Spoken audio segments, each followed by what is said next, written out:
اگر وہ 70 بار بھی دعائے مغفرت کرے تو اللہ کو معاف کرنے کو تیار نہیں ہے۔ پھر یہ کہنا کہ اللہ کے رسول کی بات کی بڑی حیثیت اللہ کی بارگاہ میں ہے، اللہ کے رسول کی بڑی وجاہت اللہ کی بارگاہ میں ہے،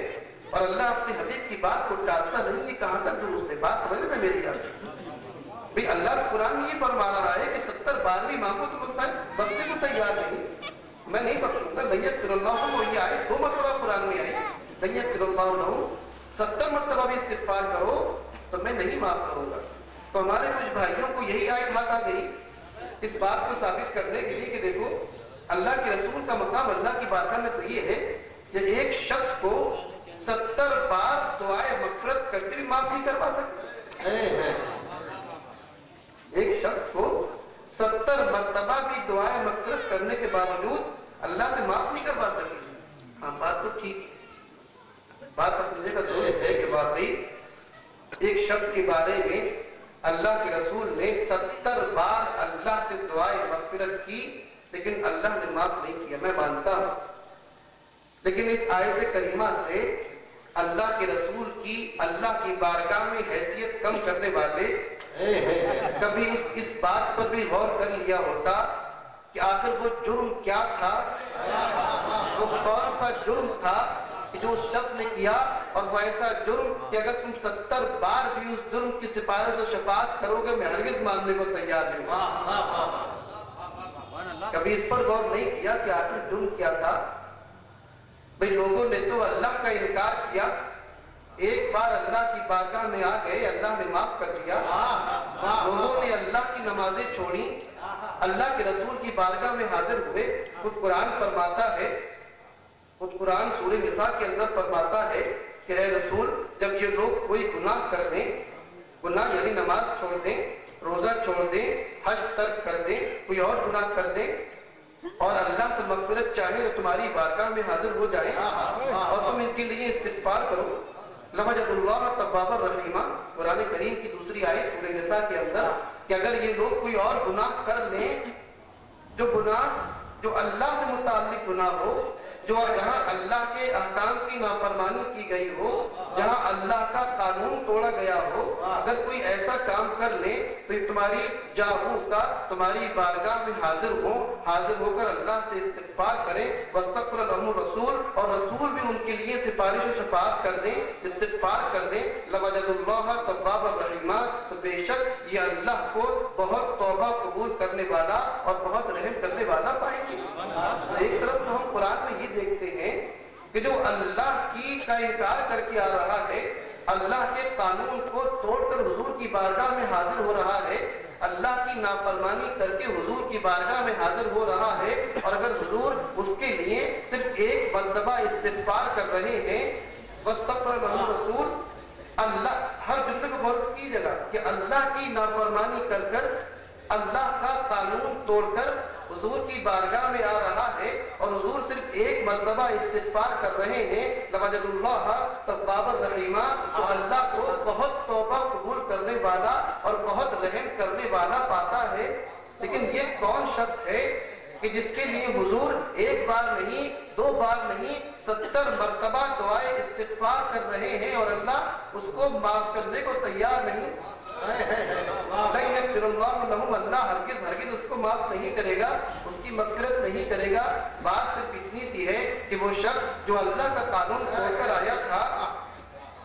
جو اللہ کا قانون توڑ کر آیا تھا، وہ حضور کی بارگاہ میں ادب و احترام کے ساتھ حاضر ہو گیا تھا۔ وَلَوْ أَنَّهُمْ إِذْ ظَلَمُوا أَنفُسَهُمْ جَاءُوكَ، اگر یہ لوگ اپنے نفس پر گناہ کریں، ظلم کریں، تمہاری بارگاہ میں حاضر ہو کر، بڑی عجیب و غریب بات ہے، گناہ اللہ کا کیا ہے، گناہ اللہ کا کیا ہے، جاءوك، اور تمہاری بارگاہ میں حاضر ہو جائیں۔ اس سوال ہے کہ گناہ اللہ کا تھا، مسجد میں جاتے، خانہ کعبہ کے پردے سے لپٹ جاتے، حتیم و زمزم میں طواف کرتے، زمزم پیتے، حجر اسود کو بوسہ دیتے، اللہ کی سجدہ کرتے، اللہ معاف فرما دیتا۔ یہ بات سمجھ میں نہیں آ رہی کہ گناہ تو اللہ کا کیا ہے اور اللہ فرماتا ہے جاؤ کا تمہاری بارگاہ میں حاضر ہوں اور استغفار اللہ سے کریں۔ میں پوچھنا چاہتا ہوں کہ اگر اللہ سے استغفار کرنا تھا تو کہیں